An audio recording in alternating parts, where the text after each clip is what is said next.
Hello everyone. So in the previous class we were studying about the self-organizing map. इसको introduce करा था मैंने और डीबी स्कैन हमने पढ़ लिया था और खुशी हुई थी डीबी स्कैन को पढ़ के क्योंकि उसमें कोई ऐसी कॉम्प्लेक्सिटी हमें नज़र नहीं आई थी, टफ नहीं था वो एल्गोरिदम। ओके एंड ये है कि आपको कुछ पैरामीटर अज्यूम करके चलना पड़ेंगे जो कि रेडियस होता है और मिनिमम नंबर ऑफ पॉइंट्स जो हैं वो आपको लेना है। ये दो पैरामीटर हैं। आप अपना डेटा पॉइंट कोर पॉइंट बनाइए, रीजन बनाइए, सर्कल जो भी आप ले रहे हैं, ठीक है, बनाइए, उसमें उतने पॉइंट्स आना चाहिए। और फिर जैसे कोर पॉइंट्स बन जाएंगे एंड कोर पॉइंट्स बनने के बाद फिर आप डिस्टेंस निकालिए इन पॉइंट्सों के बीच का और इनको क्लस्टर आप असाइन कर दीजिए। ये डीबी स्कैन करता था। ओके, उसके बाद अपन सेल्फ ऑर्गेनाइजिंग मैप में आए और शुरुआत की कुछ बातें अपन ने पढ़ना शुरू करी।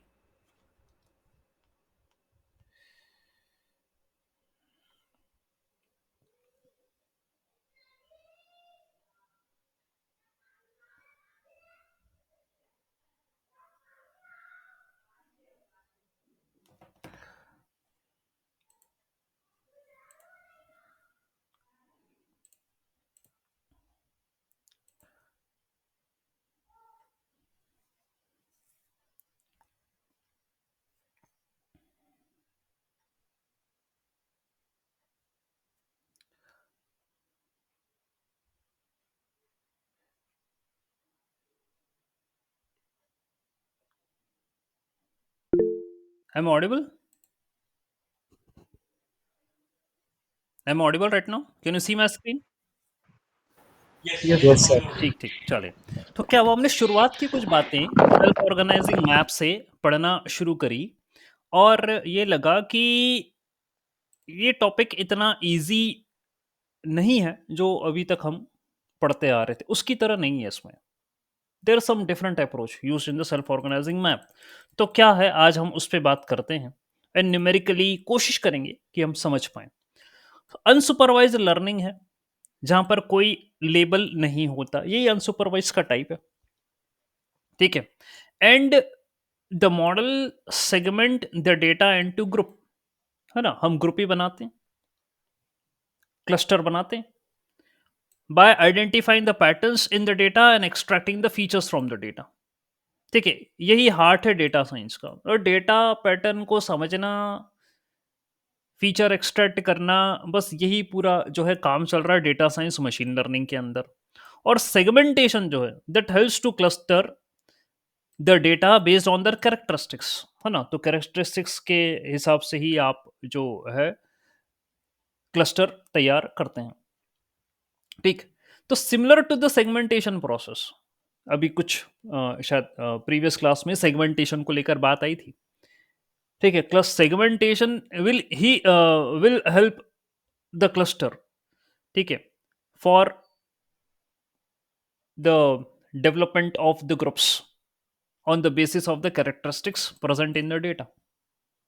ठीक है, तो जैसे डॉग है तो उसके कैरेक्टरिस्टिक्स क्या होते हैं, कैट है उसके कैरेक्टरिस्टिक्स क्या होते हैं किसी इमेज में।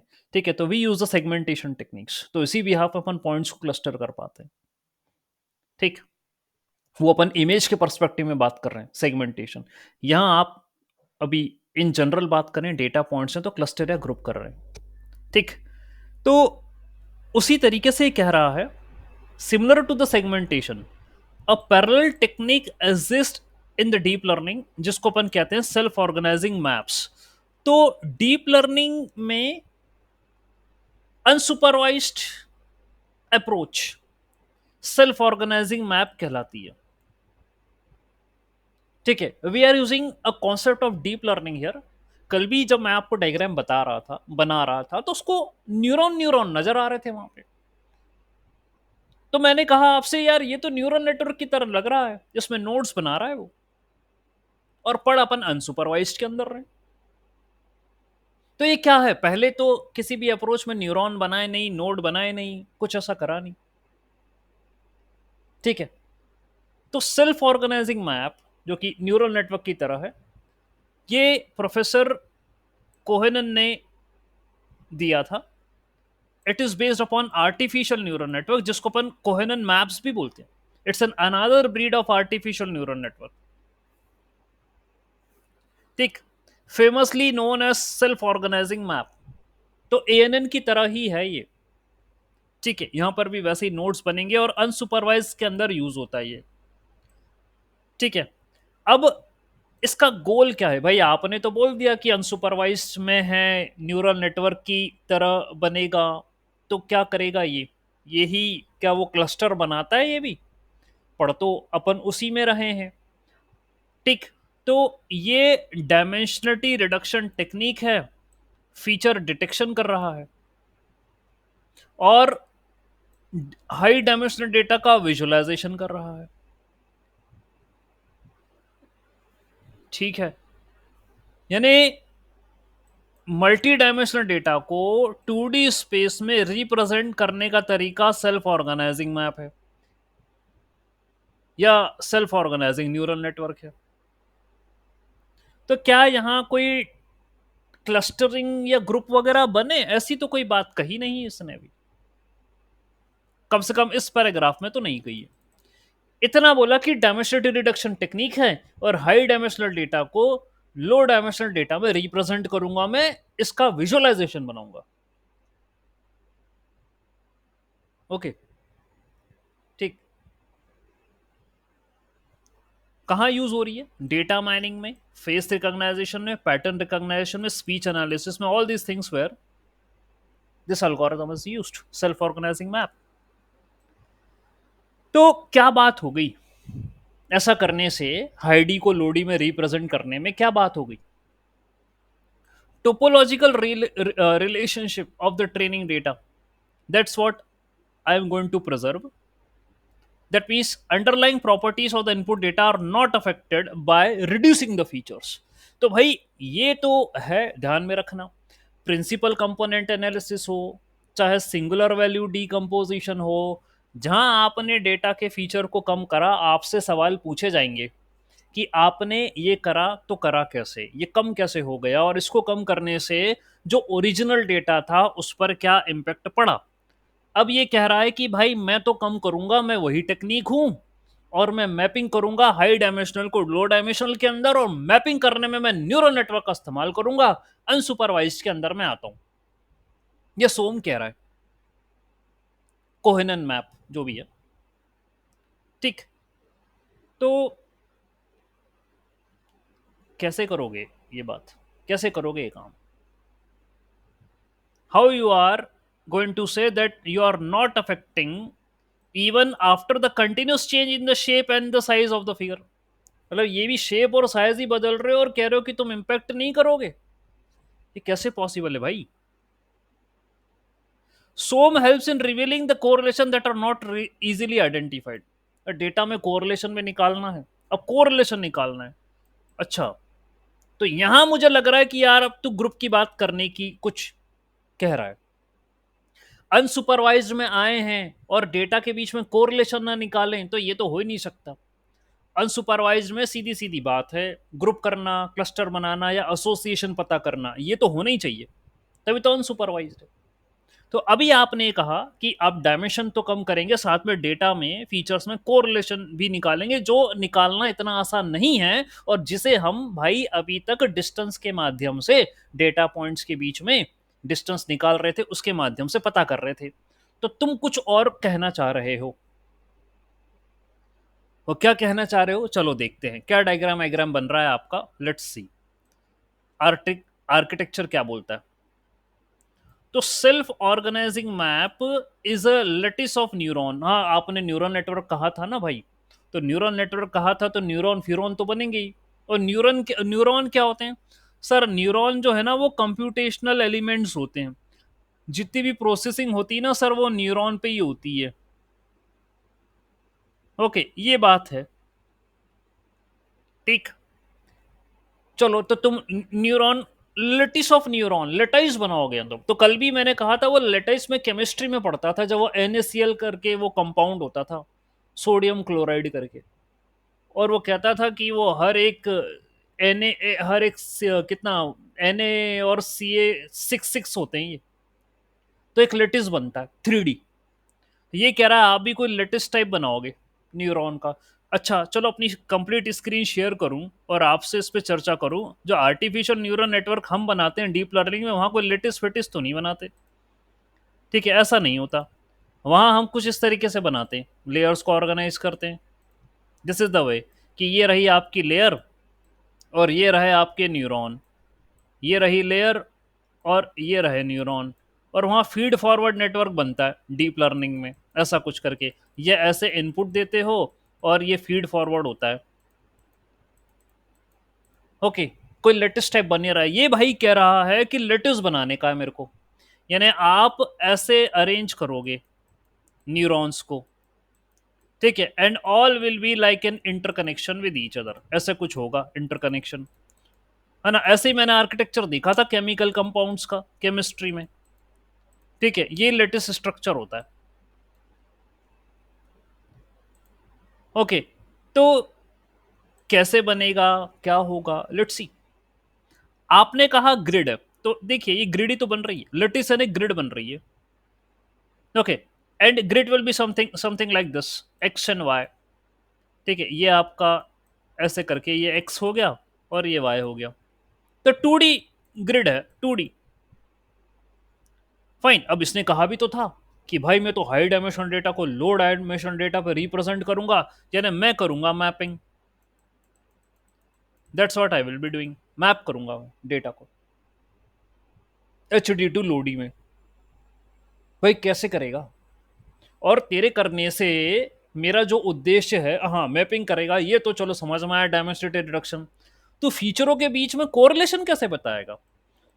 अच्छा अभी तो कुछ बातें हैं अभी खुल के नहीं सामने आई। इतना कह दिया कि डायमेंसिटी कम करूंगा और फीचर कोरिलेशन निकाल लूंगा, मैपिंग वैपिंग करूंगा, लेटेस्ट वेटेस्ट का स्ट्रक्चर है, न्यूरॉन है। ओके, ठीक, तो देखते हैं क्या बोलता है आगे। आपके पास जो नोड हैं उनमें वेट होंगे, वो अपनी कुछ पोजीशन पर होंगे, specific topological, they are present on certain position, some location पर होंगे, और उनको वेट असाइन होंगे। हाँ तो भाई न्यूरल नेटवर्क में सर ये हम जानते हैं, वहां पर सर ऐसे ही होता, वेट असाइन होते हैं न्यूरॉन्स को। अच्छा उसी तरीके से यहां पर भी कह रहा है वेट असाइन है और अपनी किसी लोकेशन पर, पोजीशन पर है वो न्यूरॉन। ठीक है, of the same dimension as that of the input variable. अच्छा तो इनपुट वेरिएबल के करस्पॉन्डिंग होंगे ये, और कितने होंगे, as much as the dimension of the input variable, as that of the input variable. जो जितना डेटा का डायमेंशन होगा उतने कुछ न्यूरॉन वगैरह। Okay, that's what it's going to consider. Okay, the input training data is a set of vectors of n dimensions and these are the values. So it's a vector, it's a set of vector जो कि input होगा। Okay, I am going to take a vector input x1, x2, x3 up to xn, that's what I'm going to take। हाँ तो भाई आपके पास data ऐसा होता है ना, you are having a data like this। Okay, and we are having the certain number of features which are present in the data, x1, x2, x3, x4, x5, x6। ये कह रहा है n डायमेंशनल डेटा, भैया बहुत बड़ा data है। You are going to make a vector of it. Okay, this is how you did made a vector of it. ये input दोगे आप सोम में, सेल्फ ऑर्गेनाइजिंग मैप में ऐसे इनपुट दोगे जिसमें you are having a lattice structure, you are having a neurons, you are having a nodes which are having the weights. तो n dimensional data को इसमें दोगे एज एन इनपुट, ऐसा कह रहा है वो। और समझते हैं धीरे धीरे। ठीक, वो वेट है W1, W2, W3 up to WN। तो n dimensional data, n weights. Okay, show us the diagram, show us the illustration, what you're trying to say। The lines between the nodes are simply the representation of adjacency matrix। Here it is, ये देखिए, ये आपका input vector है, and there's a mapping of these inputs to the nodes। ये आपका x Y जो lettuce है उससे मैप हो रहा है। At the same thing we do in neural network also, जिसमें लेटिस तो नहीं बनता। Okay, there will not a lattice kind of structure, but we are having this thing, and every neuron is been connected to every other neuron of the previous layer। ऐसे ही कुछ interconnection होता है वहां पे भी। यहां आप कह रहे हो you are having a 2D lattice like this, you are having an input of n dimensional data, and this every input is connected to every other node in the lattice having a weight, यानी कि interconnection जो हो रहा है वो wait से defined है, strength से डिफाइंड है, ये वेट है। अच्छा, यहां पर भी यही होता है। In case of neural network we are having the weights assigned to the neuron, every neuron is having a weight that defines the interconnection between the neurons as per the diagram which we are seeing। थोड़ा थोड़ा कुछ समझ में आ रहा है कि sir ये input है एंड आपने interconnection, okay that's what you are giving to this nodes. ये कह रहा है विनर न्यूरॉन है, how often I get a winner neuron. अभी तो कुछ अप्लाई नहीं करा, we haven't done anything yet, just we are seeing the representation of the data, that's it.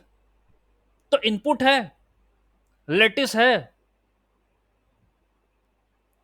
Connection है, इनके वेट्स असाइन कर दिए। Proceed ahead. Self organising maps are a lattice or a grid of neurons that accepts and responds to a set of input signal। हाँ, तो ये input ले तो रहे, दिख रहा है हमें, you are accepting the input,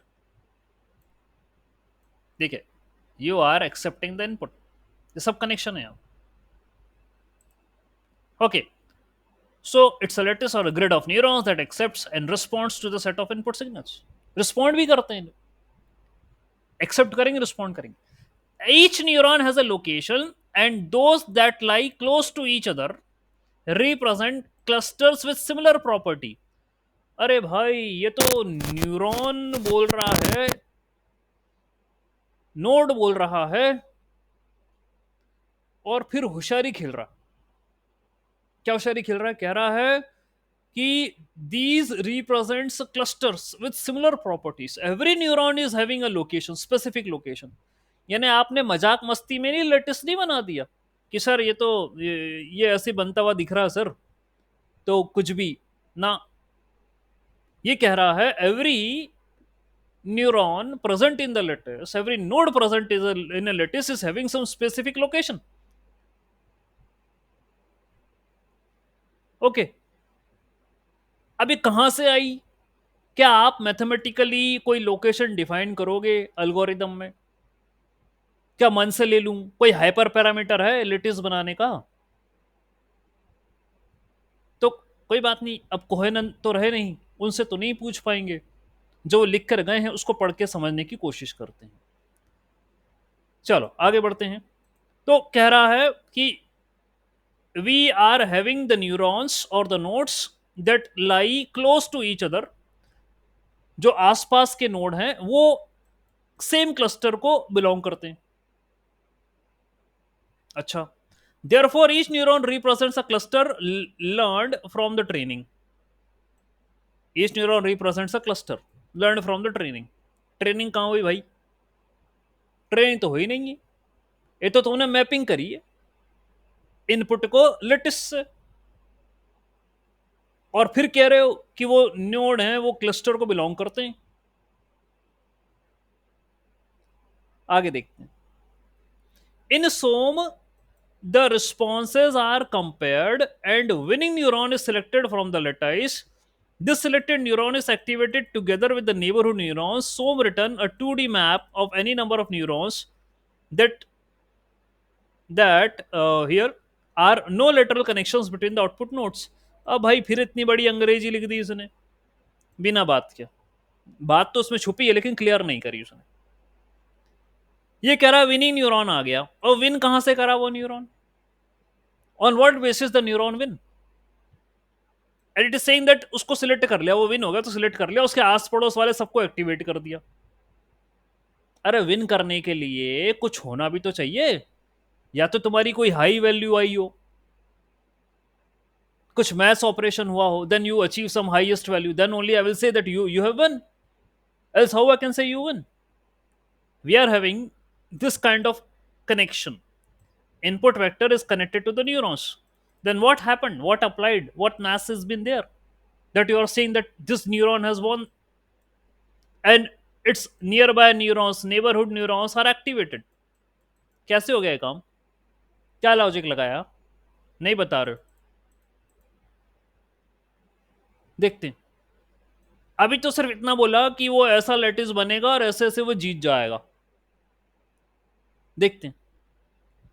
here is the question, what do you think is the loss function? अरे भैया लॉस फंक्शन पे तो बाद में आएंगे, पहले तो ये तो बता दे जीता कैसे वो, उसके पीछे की मैथ्स क्या लगी, लॉजिक क्या है कि वो जीत गया।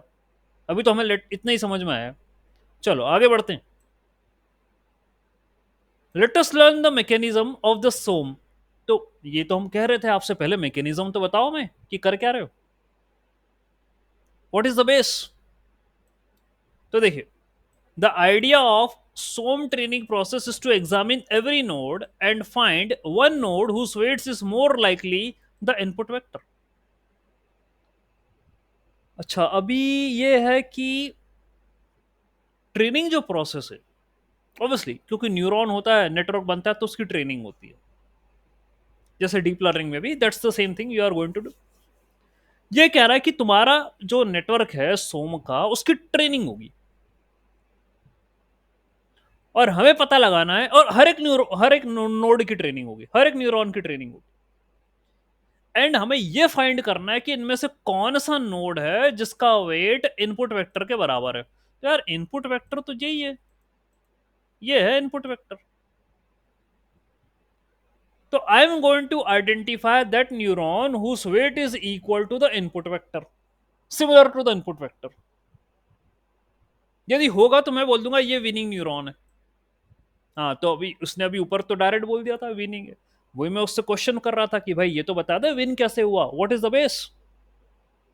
अब ये बोल रहा है कि जो वेक्टर है, इनपुट है, that will be the same. ठीक है, एक ऐसा नोड जिसका वेट इनपुट वेक्टर के बराबर होगा, more likely to be the same as the input vector. The training is carried out in a few steps and over many iterations. Let's see in detail. Detail में तो देखना पड़ेगा भाई, बिना detail के समझ में नहीं आएगा कैसे ट्रेनिंग कर रहे हो। तो भाई देखा ऐसा है कि let us suppose we are having three signal, three input, x1 x2 x3, तीन इनपुट है। This input vector is chosen at a random from a training data and presented to the lattice. ठीक है, तो आपने ये तीन input ले लिए और ट्रेनिंग डेटा में, डेटा तो बहुत बड़ा होगा, कई पॉइंट्स होंगे उसमें, आपने उसमें से तीन उठा लिए, x1 x2 x3,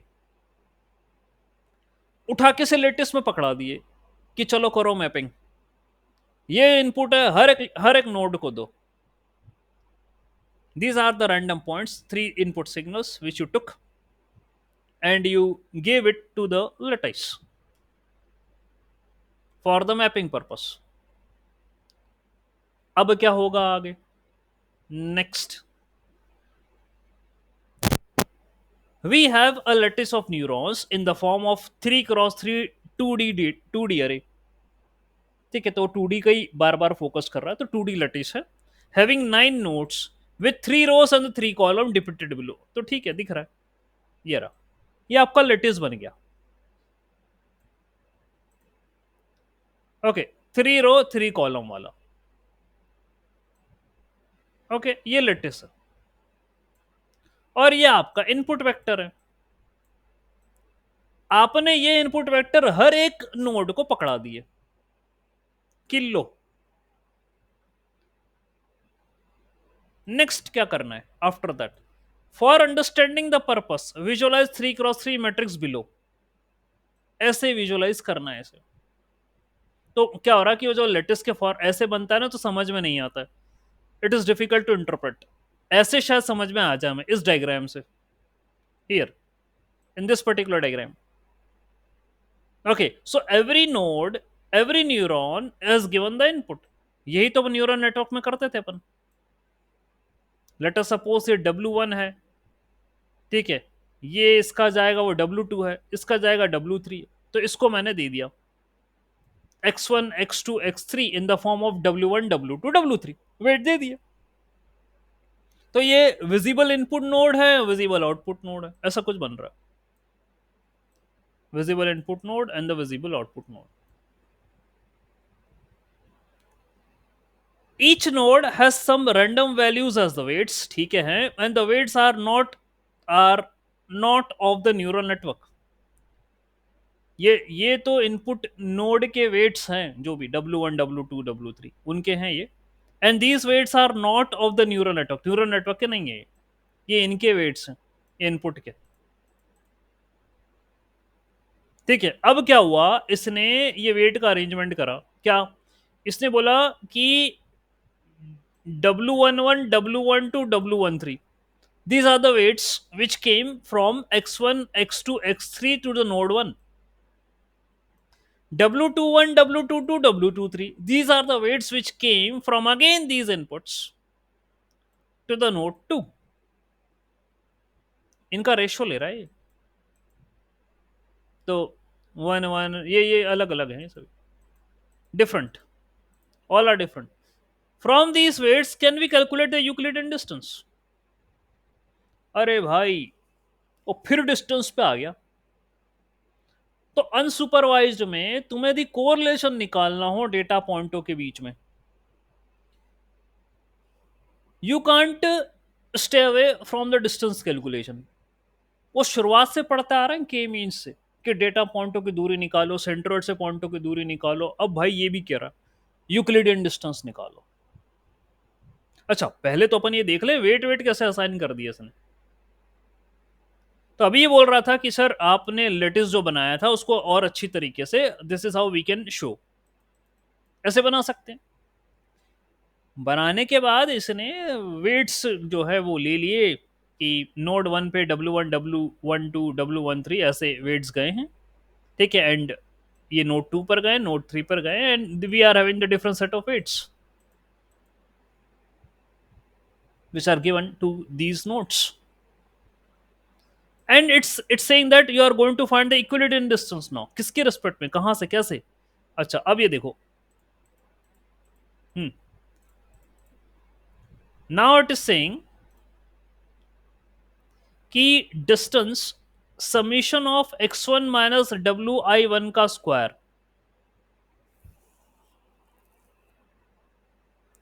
अच्छा, तो जो भी ये वेट्स हैं उनका x1 x2 x3 इनसे डिस्टेंस निकालने का, समीशन करना, ठीक है, xi माइनस W1i का स्क्वायर, ये 1.2 आ रहा है। देखिए अभी तो उसने रैंडमली दी है वैल्यू, है ना, आपको टेंशन नहीं लेना कि सर 1.2 कहां से आ गया। तो वेट ये असाइन कर रहा है नोड इधर, कुछ ऐसा बात है, ऊपर कुछ कह रहा था, ठीक है, हमें समझना चाहिए। Each node has some random values as weights, तो नोड को वेट असाइन करे थे इसने। These weights are not of the neural network as shown. वो छोड़ो यार, ये लाइन घटाओ भाई, हमको तो वेट से मतलब है, तू फोकट टेंशन मत दे, ठीक है। तो नोड को वेट असाइन करें और न्यूरॉन को वेट असाइन करें, जैसे अपन कहते थे न्यूरल नेटवर्क में वेट असाइन करते, जैसे इन्हीं को वेट असाइन करें, ठीक है। और इनपुट ले लिया x1 x2 x3 सब पे ले लिया इनपुट, ये आ रहे थे।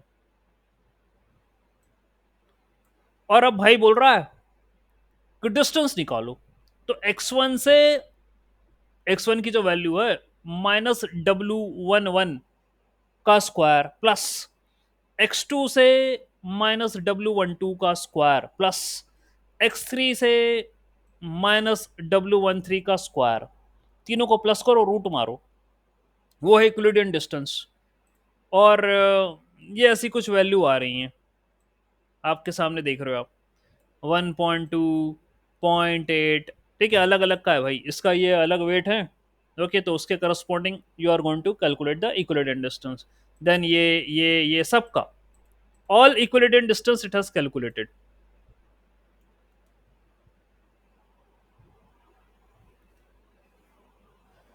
ओके, निकाल दिया. अब क्या करें? What is the next step? The next step is, okay, the training process of Zoom. Firstly, randomly initialize all the weights. तो रैंडम वेट लेना है, इनिशियलाइज करना है. अरे न्यूरल नेटवर्क में भी जब हम बनाते हैं ना आर्किटेक्चर, हमने कभी कोई वेट दिया है क्या वहां पे? नहीं दिया. वो तो रैंडम असाइनमेंट होता है. Algorithm architecture we define and random assignments of the weight होता है. Here also it is saying randomly initialize all the weights to the neurons, to the nodes. Select an input from the training. कुछ भी ले लो यार. n dimensional data ले लो. n points ले लो training set में से या डेटा में से. ये n पॉइंट्स उठा लो और उठा के टिका दो. किसे? लेटिस को, जो बनाया है तुमने. वो 2D था लेटिस, 3x3 का था. ठीक है, उसको लेटिस को देना है. लेटिस को देने का मतलब ये भाई कि कंपेयर कर रहा है, और लेटिस भी होशियार है. ऐसा लेटिस है. Okay, the lattice is like this कि यू नो उसमें जो नोट्स हैं, ये लेटिस में जो नोट्स है ना, ये नोट्स किसी क्लस्टर को ऐसे बोल रहा है कि बिलोंग कर रहे हैं, और मैं अपने पॉइंटों को इनसे कंपेयर कर रहा हूं. यदि मेरा वेट या मतलब जो भी वैल्यू है इनसे मैच खा गई और ये है क्लस्टर 1 से, तो मैं बोलूंगा भाई तू भी क्लस्टर 1 में ही है. ये ऐसा खेल खेल रहा. You can see, compare X with the weights by calculating the equilibrium distance. यानी नोड की कुछ वैल्यू, तुमने जो डेटा पॉइंट लिया उसकी कुछ वैल्यू, दोनों के बीच में तुमने निकाली दूरी. यदि ये कम हुई यानी नियरली इक्वल टू 0 हुई, तो मैंने जो लेटिस बनाया है, जो नोड बनाए हैं, उनका स्पेसिफिक अरेंजमेंट है. तो whatever be the nodes present there, I am saying कि यार आप, जैसे ये कहा मैंने अभी कि let us suppose this lattice, this node is present with cluster 1. इसको मैं बोल रहा हूं भाई तुम क्लस्टर नंबर 2 में हो. तो यदि मेरा ये वाला पॉइंट इससे मैप कर गया, मतलब डिस्टेंस कम आया, तो मैं बोलूंगा यार ये पॉइंट जो है ना वो क्लस्टर नंबर 1 को आता है. तो अब आप क्या कर रहे हो मालूम है? इनडायरेक्ट खेल खेल रहे हो. पहले डायरेक्ट करते थे, अब इनडायरेक्ट खेल रहे हो. यानी आपने एक ऐसा ये लेटिस अज्यूम करा जिसके नोड्स क्लस्टर्ड हैं, क्लस्टरिंग है में, और आप अपने डेटा पॉइंटों को उससे कंपेयर करो जिससे मैच खा जाए. हम बोलेंगे भाई तू क्लस्टर नंबर 1 को बिलोंग करता है, ये 2 को बिलोंग करता है. By finding the Euclidean distance. Now I am not finding the Euclidean distance among the data points. पहले हम among the data points ही करते थे, आपस में डिस्टेंस निकालते थे. अब हम आपस में नहीं निकाल रहे हैं. अब एक लेटिस ले रहे हो आप, एक रेफरेंस नोड या डेटा, एक सेट ले रहे हो आप. इसको वो कह रहा है 2D. वो और ये 2D है, इसमें 3x3 के लेटिस हैं, और तुमने जो डेटा लिया वो n क्रॉस है. ठीक है, हाई डायमेंशनल डेटा लेके बैठे हो, उसको लो डायमेंशन में मैपिंग कर रहे हो. तो उसने तभी कहा था HDT लोड ही करता हूं मैं. ओके, और कोरिलेशन निकालने की कोशिश करूंगा मैं डेटा पॉइंटों के बीच में. अभी आगे बढ़ते हैं, कहानी खत्म नहीं, एल्गोरिथम चल रही है. सो एक्स को कंपेयर करोगे वेट से जो नोड्स के हैं, न्यूरॉन के हैं, उससे. The neuron having the least distance is declared as a winner. ठीक है, तो जिसका दूरी कम आई डेटा पॉइंट से, उसको बोलेंगे तुम जीत गए. और उसको हम कहते हैं बेस्ट मैचिंग यूनिट, BMU. ठीक है, तो यार BMW नहीं है, ये BMU है, बेस्ट न्यूरॉन, विनिंग न्यूरॉन है वो. The one which is having the least distance, उससे मैच कर गया. ठीक है, update the neuron weight so that the winner becomes and resembles the input vector. क्योंकि अच्छा, विनर भी तभी हुआ था ना कि जब मैच कर गया था। तो यार मैच कर गया है, कोई डायग्राम में बता दो कि मैच कहाँ करा इसने। कैन यू शो कौन सा वाला न्यूरॉन विनर हो गया है? यहां पर मैं कौन से न्यूरॉन को विनर बोलूं? द लीस्ट इज हियर 0.4, इसका सबसे कम डिस्टेंस है। तो क्या मैं नोड 3 को विनर बोल दूं? इसी का ही इनपुट से कम डिस्टेंस है, सबसे 0.4 है, तो ये विनर न्यूरॉन है, डिस्टेंस कम है इसका। ठीक, तो ये लग रहा है ये मानना पड़ेगा। फिर क्या करूंगा मैं? Update the neuron weights so that the winner becomes and resembles the input vector X. उसको अपडेट करो, उसके वेट को अपडेट करो। कैसे क्या अपडेट करना है, या कोई मैथ्स लिखी नहीं है अभी सामने, बट बोल रहा है अपडेट करो। Update the neuron weights so that the winner becomes and resembles the input vector. The weight of the neighbouring neuron are adjusted to make them more like that the input vector. यानी अब wait के adjustment होंगे, और जो मेरे आइड side हैं neuron 3 के, node 3 के, उनके वेट को भी एडजस्ट करना है मेरे को। That is a task I am going to follow, ताकि वो भी इनपुट वेक्टर के आसपास हो जाएं। The closer node is to the BMU, best neuron के जितने भी पास हो, the more its weights are alter, उतने वेट को एडजस्ट करना पड़ेगा। जो न्यूरॉन करीब है उसके और ज्यादा वेट को एडजस्ट करो। The parameter adjusted are learning rate and the neighbourhood function. होगा कुछ, ये क्या है भाई? लर्निंग रेट और नेबरहुड फंक्शन, क्या हो रहा है ये? अभी देखते हैं। अभी तो BMU को भी अच्छे से पढ़ना है, समझ में नहीं आया अभी इतना। ठीक, कुछ बातें तो अंडरस्टूड है कि सर आपने वो न्यूरॉन ले लिया विच इज बीन क्लोजर, या जब आपने इक्विडिस्टेंस डिस्टेंस निकाला उसकी वैल्यू मिनिमम आ रही थी, then that means that neuron is closer to the input vector. Okay, तो आपने उसे विनर घोषित कर दिया, और आप उसके और उसके आउटसाइड के न्यूरॉनों के वेट को एडजस्ट कर रहे हो। इतना समझ में आया मेरे को। ठीक, repeat the step number 2 until the map has converged for a given iterations or there are no changes observed in the weights। यानी ये काम करते चले जाओ जब तक कि वेट में कोई बदलाव ना मिले।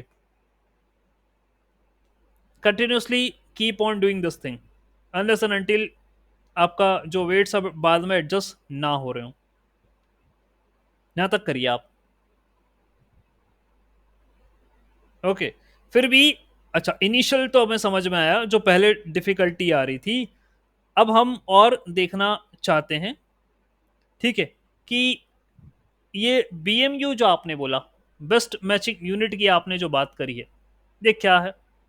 थोड़ा सा और समझना चाहेंगे हम। As we have seen the above, the distance of each node, हर एक नोड का डिस्टेंस कैलकुलेट किया गया। ठीक है, हर एक इनपुट का डिस्टेंस कैलकुलेट किया गया उन नोड से, from all the nodes. The node जिसका सबसे कम डिस्टेंस था, देखा मैंने ऊपर ही मार्क कर दिया था, 0.3 था। तो जिसका सबसे कम डिस्टेंस था आपने उसे BMU बोल दिया, या उसको नेबरहुड बोल दिया। तो अच्छा, BMU या नेबरहुड एक ही चीज है। ठीक है, ये विनर नोड है। Okay, it is depicted as M in the following layer. ये देखो, मान लो ये रहा, ये लेटिस में ये वाली, या ये वाला जो नोड है ये विनर है। अब मैं क्या करूंगा, इसके आइड साइड, इसके नेबरहुड में जितने भी और नोड हैं उनको पकड़ूंगा कि चलो बेटा तुम भी आ जाओ, अब तुम्हारे भी वेट चेंज करता हूं मैं। I am going to adjust the weights of these. ये इसलिए कर रहा हूं ताकि भाई मैं ये कह सकूं कि तुम भी उसी इनपुट के करीब आ जाओ। That's what I need to do. So radius of the neighbourhood sigma, ये तो मेरा विनर था। अब इसके आइड साइड वाले को भी एडजस्ट मारूंगा मैं।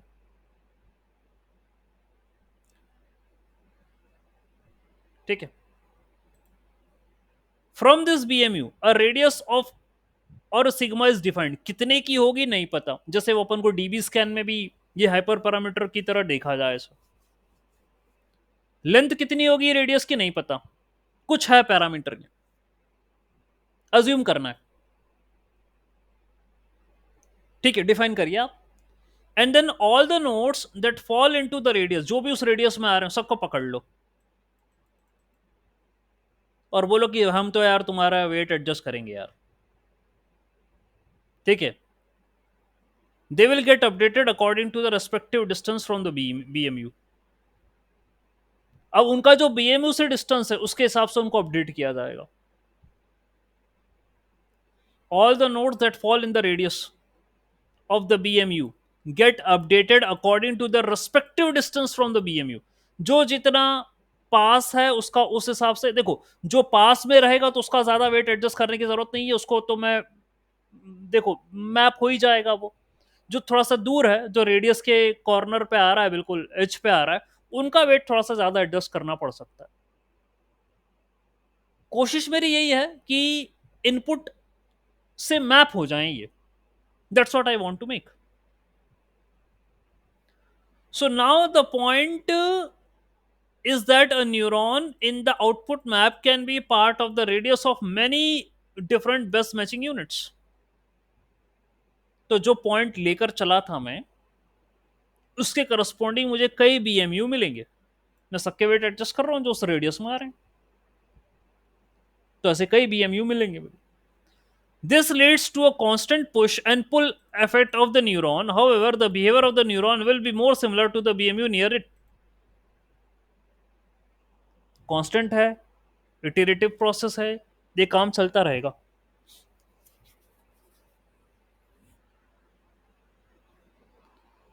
ओके, हाउएवर जो सबसे करीब, the point which came closer, that will be the most preferable point, ठीक है, that will be the best matching unit, जिसको हम इनपुट के रिगार्ड्स में बोल रहे हैं। सर यहाँ हाँ constant push and pull effect क्यों बोला हुआ है? हाँ, दिस मतलब leads to the constant push and pull effect on the neuron. However the behaviour of the neuron, अच्छा कांस्टेंट पुल एंड पुश क्यों बोला गया है, इसको ऊपर वाली लाइन से पकड़ा जाए। क्या हुआ, the point is that a neuron in the output map can be a part of the radius of many different. अब कुछ हो सकता है कंसीडर हो, कुछ पॉइंट कंसीडर ना हो, तभी उसने पुल और पुश बोला है, ठीक है। तो रेडियस के अंतर्गत जो आ गए उनको मैंने पुल कर लिया, बाकी जो नहीं आ पाए वो पुश हो गए, ठीक है। ये कुछ ऐसी बात जो है हमें समझ में आ रही है, ऐसा लग रहा है। तो that will be considered as a push and the pull. तो रेडियस में आ गया, अपन ने उनको पुल कर लिया कि आप आ जाओ, आप मेरे रीजन में हो और आपके वेट मेरे को एडजस्ट करना पड़ेंगे। और फिर मुझे लग रहा है उन्हीं के करस्पॉन्डिंग, क्योंकि वेट एडजस्ट हुआ है, उन्हीं के करस्पॉन्डिंग फिर ये बाद में भाई ये फिर से बनाएगा सर्कल, और फिर ये और देखेगा कहाँ है, तो trying to pull and try to push, ये काम हो रहा है। और क्या है, इटरेटिव प्रोसेस चलेगी ये। After each iteration the radius shrink कर रहा है radius, after every iteration the radius shrink and the BMU pulls less nodes, so the process become more and more accurate, that shrinks the neighborhood, that reduces the mapping of these segments of those data points which belong to the particular segment। ये देखिए कुछ इस प्रकार से। अभी initially क्या हुआ कि आपको एक विनर नोड मिली थी और आपने उसके corresponding you made a circle and many points came into that circle, ये हो गया, बनाया आपने। अब आप ये पुश और पुल जो है ये प्रोसेस अपना रहे हैं। ऑब्वियसली मुझे लग रहा है कि आप वेट एडजस्ट करेंगे और फिर डिस्टेंस निकालोगे इनपुट से उसका, ठीक है। फिर देखोगे किनका कम हुआ, जिनका कम हुआ उसके करस्पॉन्डिंग ये कम करता चला जा रहा है रेडियस, ठीक है। तो पहले सर्कल से तो इतने आ गए थे, वेट एडजस्ट करे, फिर वापस से आपने इटरेटिव प्रोसेस है, फिर डिस्टेंस निकाल रहे हो इनपुट से उनका, देन कम करा, फिर जिनका कम था उसी वाले के हिसाब से चल रहे हो। कुछ यही प्रोसेस हो रही है, आगे और समझने की कोशिश करते हैं, ठीक है। क्योंकि एल्गोरिदम में यहां पर बेस्ट मैचिंग देकर इतना बोल दिया, आइडेंटिफाई तो कर लिया था, we did identified and created a neighbourhood, एक सर्कल हमने बना दिया एम रेडियस का, सिग्मा सिग्मा रेडियस का बनाया, जिसमें एम पॉइंट्स मान के चलिए आ गए, कंसिडर हो गए। अब क्या हुआ, the radius sigma is defined, all the nodes that fall in the radius of the BMU get updated according to the respected value, respect distance सब अपडेट होंगे। So now the point is that a neuron in the output map that can be part of the radius of many best matching units, मतलब वो update होगा। अब उसका जो ये point है आउट, ये वाला, ये इससे उसकी दूरी कम होगी, ऐसा हमारा मानना है। आफ्टर अपडेशन इससे उस अपडेटेड न्यूरॉन की या नोड की दूरी कम होगी, दैट्स व्हाट वी वांट, ठीक है। ऐसा हो रहा होगा, इटरेटिव प्रोसेस है, चल रहा है, ठीक है। देख लीजिए क्या पढ़ रहे हैं। The weight of the neighboring neuron are adjusted to make them more likely to be the input vector. The closer a neuron to the BMU, उसके weights come, the closer a node is to the BMU, the more weights will be altered. The parameter adjusted the learning rate and the neighborhood function. तो जो close होगा BMU के, उसके wait ज्यादा alter करेगा, ये कहना चाह रहे हैं। शायद बीच में मैं बोल गया कि वो जो दूर है उसको ज्यादा और कम है उसके नहीं, नहीं, जो क्लोजर है उसके वेट ज्यादा अल्टर होंगे, ये काम होगा। तो पुश एंड पुल इफेक्ट होगा, क्योंकि आपका रेडियस डायनेमिक है, कम हो रहा है, बढ़ नहीं रहा। इनिशियली तो बड़ा हुआ था जब मैंने आइडेंटिफाई कर लिया, मैंने identified that which is the best neuron, after that your radius is reducing, कम हो रहा है वो, okay. After every iteration the radius shrink and the BMO pulls lesser nodes to the process. मैंने वही कहा था, कितने खींच रहा है नोड और कितनों को बाहर कर रहा है, वो पुश कर रहा है, ये काम चलता रहेगा। To get the more accurate the shrinks the neighbourhood that reduces the mapping of the segments, ये काम चलता रहेगा। This makes the map more and more specific, ultimately it starts converging and becomes like the training data of the input. जब इसने वो point निकाल लिए, ये रहे 8, 12, 13, 14 और 15, ये कुछ पॉइंट निकले। अब क्या हुआ, from the above figure the radius of the neighbourhood of the best matching is calculated.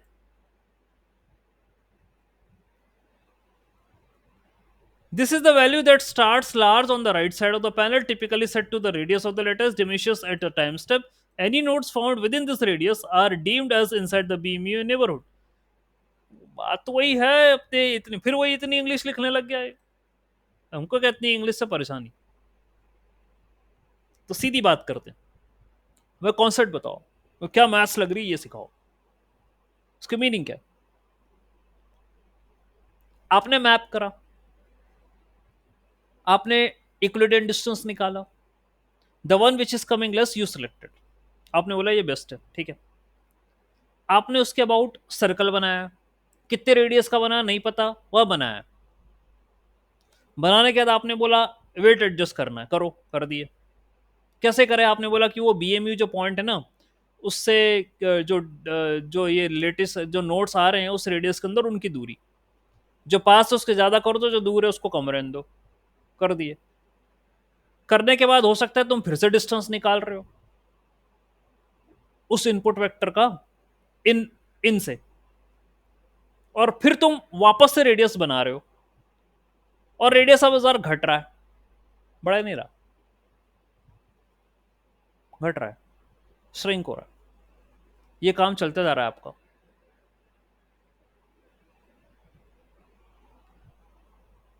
Shrink करके आखिरी में यदि ये नोट स्लिड भी कर लोगे, ओके, ऐसे कुछ नोट्स आ भी गए, तो क्या मीनिंग निकालूं मैं इनका, तो आप ये कहना चाह रहे हो कि जो हाई डायमेंशनल डेटा था उसको इस लो डायमेंशन में मैंने मैप कर दिया, डायमेंशनलिटी कम कर दी? ये तो उसकी डेफिनेशन तो थी। ठीक है, that's what the definition is. देखते हैं आगे, पढ़ेंगे। और केमीन और सोम ये हाई डायमेंशनल डेटा को लो में कन्वर्ट करते हैं। ठीक है, दोनों ही बहुत अच्छी अल्गोरिदम है, तो सभी अल्गोरिदम्स अच्छी हैं, गलत कहाँ है? All algorithms are better. In K means when new data points are presented the centroids are updated, वहां सेंट्रोइड अपडेट होते।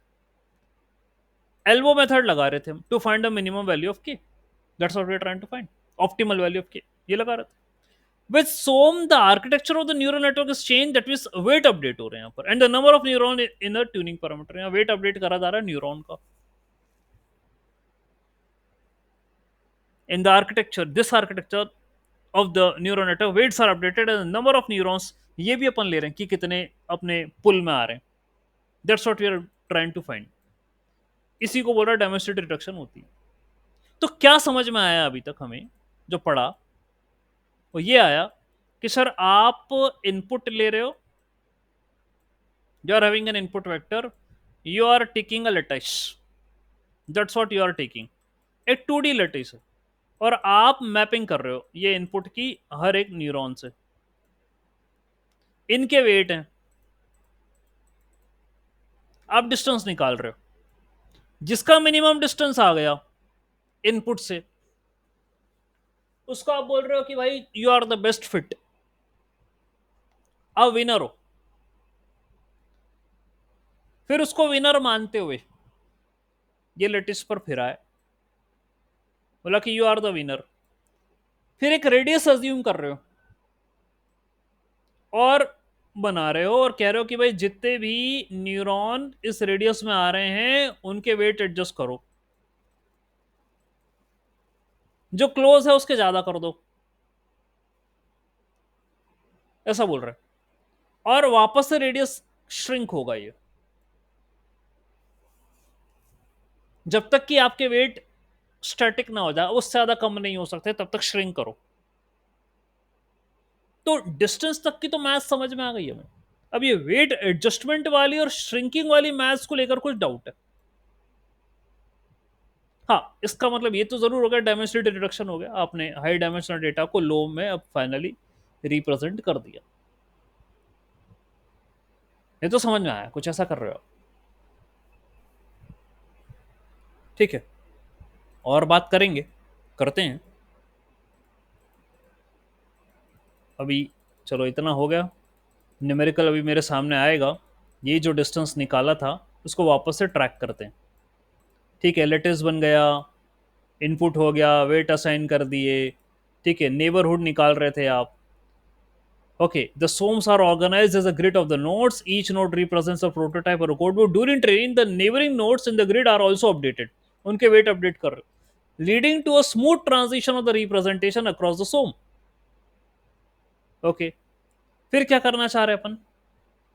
बेस्ट यूनिट निकाल लिया था, कंपटीशन होता है तो बेस्ट यूनिट निकाल दिया था, डिस्टेंस इसका कम आया था, डेमोन्स्ट्रेट रिडक्शन कर रहे थे। तो यार इसको न्यूमेरिकली ही समझ में सही आता है, बाकी तो जो आपने पॉइंट्स लिखे सब अच्छे हैं। ठीक है, तो नोड को आपने वेट असाइन करे, इनिशियलाइज करे, एक रैंडम डेटा पॉइंट्स उठा लिया, उसको बोला कि यार ये वेक्टर है, आपने डिस्टेंस निकाल लिया हर एक नोड से, विनर नोड भी आइडेंटिफाई कर लिया, रेडियस बना लिया। ठीक है, and this is a value that starts with a large radius, बड़े रेडियस से शुरुआत हुई, छोटे से नहीं हुई है, यानी बड़े रेडियस से हुई है, यानी कि मैक्सिमम टू मैक्सिमम नोड्स मेरे लैटिस के इसके अंदर आ जाएं, ऐसी शुरुआत हुई है। ठीक है, any node found within this radius are deemed inside in the BMU neighbourhood, यानी उसको मैंने अज्यूम कर लिया आप मेरे नेबरहुड में हो। Each neighbouring node which are found in the step number 4, जो मुझे मिले उनका वेट एडजस्ट करूंगा to make more like the input vector. ये बात उसने पहले भी कही थी, अभी भी यही कह रहा है कि मैं चाहता हूं उनका वेट ऐसे एडजस्ट करूं कि वो इनपुट के समांतर हो जाएं। The closer a node is to the BMU more its weights are altered, उसके वेट और ज्यादा एडजस्ट होंगे, जो बीएमयू के करीब होगा वो नोड, उसके वेट ज्यादा बदलाव आएंगे। कैसे बदलाव आएंगे, क्या मैथ लगा के बदलेगा ये नहीं कह रहा वो, बट ये कह रहा है कि बदलेंगे। ठीक है, इतनी बात कर रहा है। ये भी डायग्राम देख लिया अपन ने, ये भी बना, ये भी देख लिया अपन ने, और ये वेट्स, ये कुछ इनपुट भी अज्यूम कर लिया, x1 ये इनपुट है मान के चलो, आपने इनको वेट असाइन कर दिए, ये भी देख लिया, और ये डायग्राम भी बनते हुए देख लिया आपने। Okay, this is also done. और फिर उसने ये सब निकाल दिए वेट्स, ऑल दीज वेट्स, ये भी आपने देख लिए प्रीवियस स्लाइड पर, ऑल एवरीवन इज कैलकुलेटेड, सब निकाल लिए थे, W11 ये सब पूरे निकाल के रखे। इसमें ये करने के बाद, ये करने के बाद आपने डिस्टेंस फॉर्मूला लगाया। ठीक है, ये डिस्टेंस फॉर्मूला लगाया, डिस्टेंस फॉर्मूला लगाने के बाद आपने ये देखो, ये इनकी जो वैल्यू थी, डिस्टेंस फॉर्मूला लगाया, ये आया था, और आपने ये पकड़ लिया था कि नोड 3 का सबसे कम है, पॉइंट जो भी आ रहा था 0.3 आ रहा था। ठीक है, इस तरीके से आप निकाल रहे हो, 0.4 आ रहा है डिस्टेंस फॉर्मूला लगाने के बाद, तो 0.4 सबसे मिनिमम है। ठीक है, इसको सिलेक्ट कर लिया कि तुम बीएमयू हो। ओके, बोल दिया you are the BMU, best matching, आप मिल गए। व्हाट्स नेक्स्ट, क्या करना है? तो भैया ये वाला पॉइंट था वो जिसका सबसे कम था, और इसके आइट साइड क्या बना दूंगा मैं, एक रेडियस बना दूंगा। ठीक है, that's what I am going to do. ठीक है, एक रेड ये वाला पॉइंट हो गया, ये बीएमयू है। Now I am going to update the weights which are closer to it. ठीक है, ये मुझे करना पड़ेगा। तो क्या होता है, calculating the size of the neighbourhood around the BMU. क्या करें, ये देखो एक सर्कल बना लिया मैंने, बोला कि ये सारे पॉइंट्स आएंगे मेरे नेबरहुड में, और क्या करना है, वेट कैसे एडजस्ट होगा, how we are going to adjust the weights, पढ़ते हैं। All these nodes will have their weights altered. कैसे अल्टर करेगा, पाइथागोरस थ्योरम लगा रहा है कुछ, it is simple to apply good Pythagoras to determine if the node is within the radial distance और not. चलो ठीक है, वो तो निकाल देगा। ओके, वेट एडजस्ट कैसे कर रहा भाई, ये तो बता दे। हाँ, अब आया, ये देखो, तभी मैं जब से मेरे दिमाग में चल रहा था, ये बता दे तू, कोई भी कीज टेक्निकली होती है, बिना टेक्निकल कोई बात नहीं होती। Okay, all the things are technical in nature. Okay, तो वेट एडजस्टमेंट कर रहा है, ये कुछ फॉर्मूला है।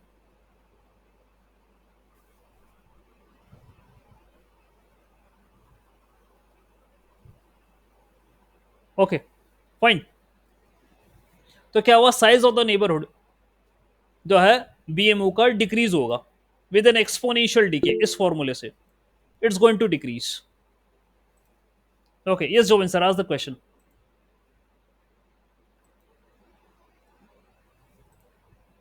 This is a decrease in the size with this particular formula. Yes, sir. Yeah.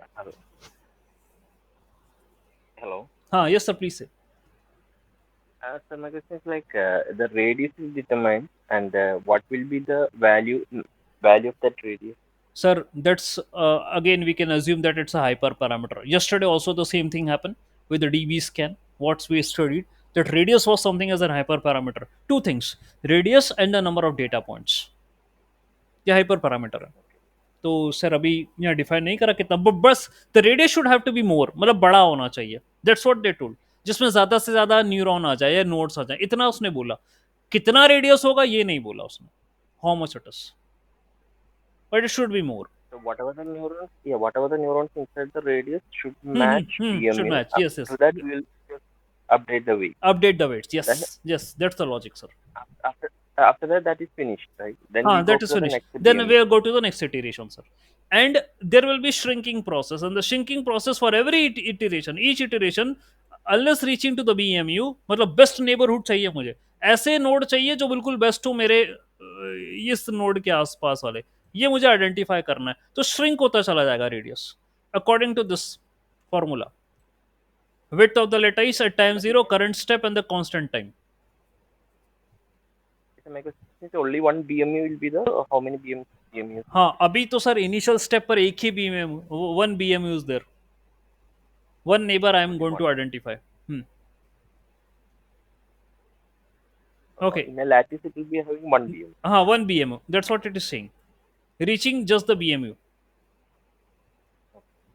Okay, and the shrinking will be according to this: the width of the lattice at time zero, current step and the time constant. ये लगाना पड़ेगा। अब ये कहाँ से क्या value आएगी, क्या assumption है, ये तो सोम जो उन्होंने बनाया है, ही माइट बी टेलिंग कि व्हाट इज द टाइम। ये देखिए कि t की वैल्यू ये है, this is the first iteration, we are here, and then at the second iteration according to putting that particular formula we are here, and then third iteration पर हम यहाँ तक आ गए। Okay, over the time, the neighborhood will shrink to size will be reduced to the one node. Okay, now we know the radius. It's simple matter to iterate through all the, अब सारे nodes को वो iterate करेगा। तो एक ही मुझे वो node चाहिए। आपने कहा कितने बीएमयू, अभी एक ये जो पूरी इटरेशन हुई है उसमें यही मिला है मुझे, ये नोड मिल गया, इसके करीब मैं आ गया हूँ करते करते by following the iterations. Yes, sir, ask the question.